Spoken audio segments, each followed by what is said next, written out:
Assalamualaikum warahmatullahi wabarakatuh. Perkenalkan, nama saya Anissa Raihan Fakriyah dari Prodi PG PAUD semester 3. Saya di sini akan menjelaskan dan mempraktikkan bagaimana cara berkomunikasi dengan anak usia 4 sampai 6 tahun dan 2 sampai 3 tahun. Nah, sebelum itu apakah kalian tahu apa itu komunikasi efektif?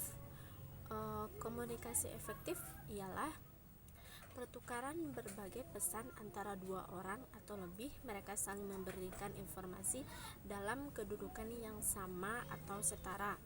Begitupun ketika kita berkomunikasi dengan anak, mereka butuh informasi dari orang tua dan orang tua pun butuh informasi dari mereka. Yang pertama, bagaimana cara kita sebagai orang tua atau guru mempraktekkan komunikasi pada anak usia 2 sampai 3 tahun.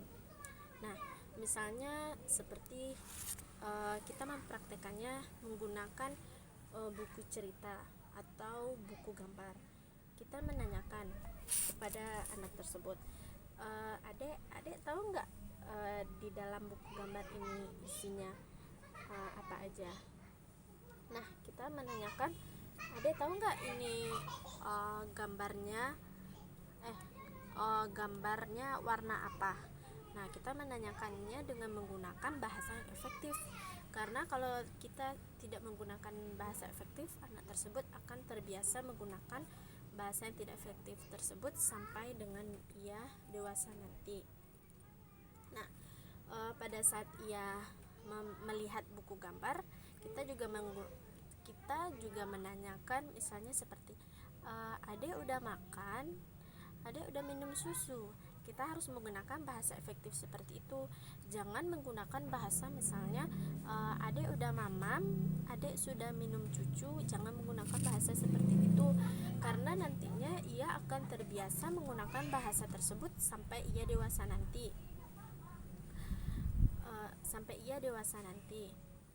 Nah, kita juga bisa menanyakan pada anak 3 tahun tersebut, adik tahu nggak ini apa aja cerita? Adik tahu nggak di sini cerita apa aja? Misalnya dia menjawab, enggak kak. Nah, kita sebagai guru atau orang tua menjelaskan apa isi yang ada terdapat dalam buku ini. Nah, kita bisa menjelaskan dengan, ini buku tentang kisah-kisah Nabi dek, kisah-kisah Nabi, seperti itu. Selanjutnya, bagaimana cara kita berkomunikasi dengan anak usia 4 sampai 6 tahun. Misalnya seperti ini, ketika anak tersebut baru pulang sekolah dan ia mau bercerita kepada orang tuanya, lalu orang tuanya tersebut tidak mau mendengarkan cerita anak tersebut karena orang tuanya terlalu sibuk. Misalnya seperti ini, mama, papa, adik mau cerita tentang di sekolah tadi.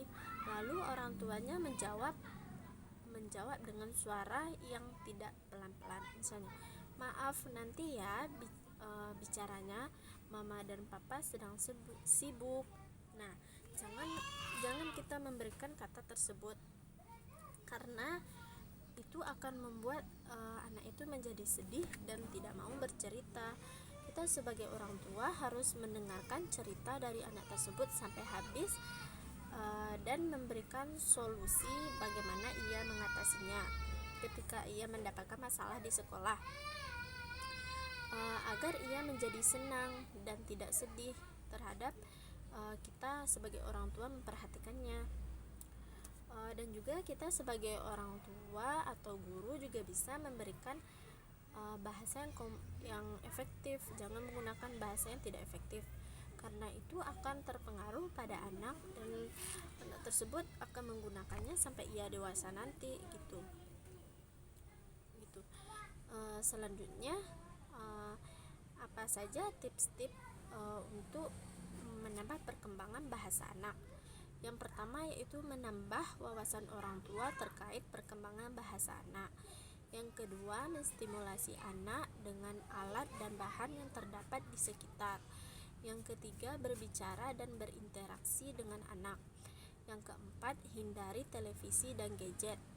Nah, kita sebagai orang tua, ketika anak tersebut menangis, kita jangan memberikan gadget atau handphone, tetapi kita sebagai orang tua harus bisa menghiburnya agar ia tidak nangis lagi. Karena kalau kita memberikan gadget itu, mereka akan selalu menggunakan gadget tersebut dan ia akan memakainya, dan itu akan merusak pikirannya dan ia tidak mau belajar lagi karena terpengaruh oleh gadget tersebut.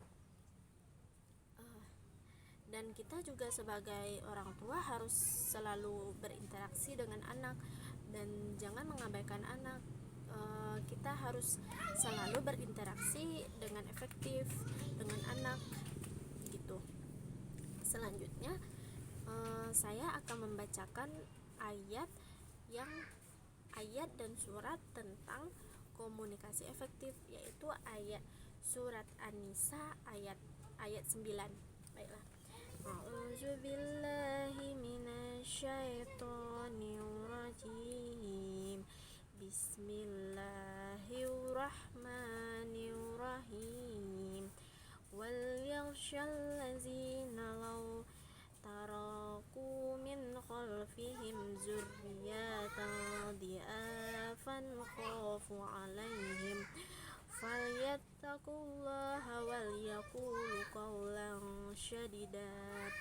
Artinya, dan hendaklah takut kepada Allah orang-orang yang sekiranya mereka meninggalkan keturunan yang lemah di belakang mereka, yang mereka khawatir terhadap kesejahteraannya.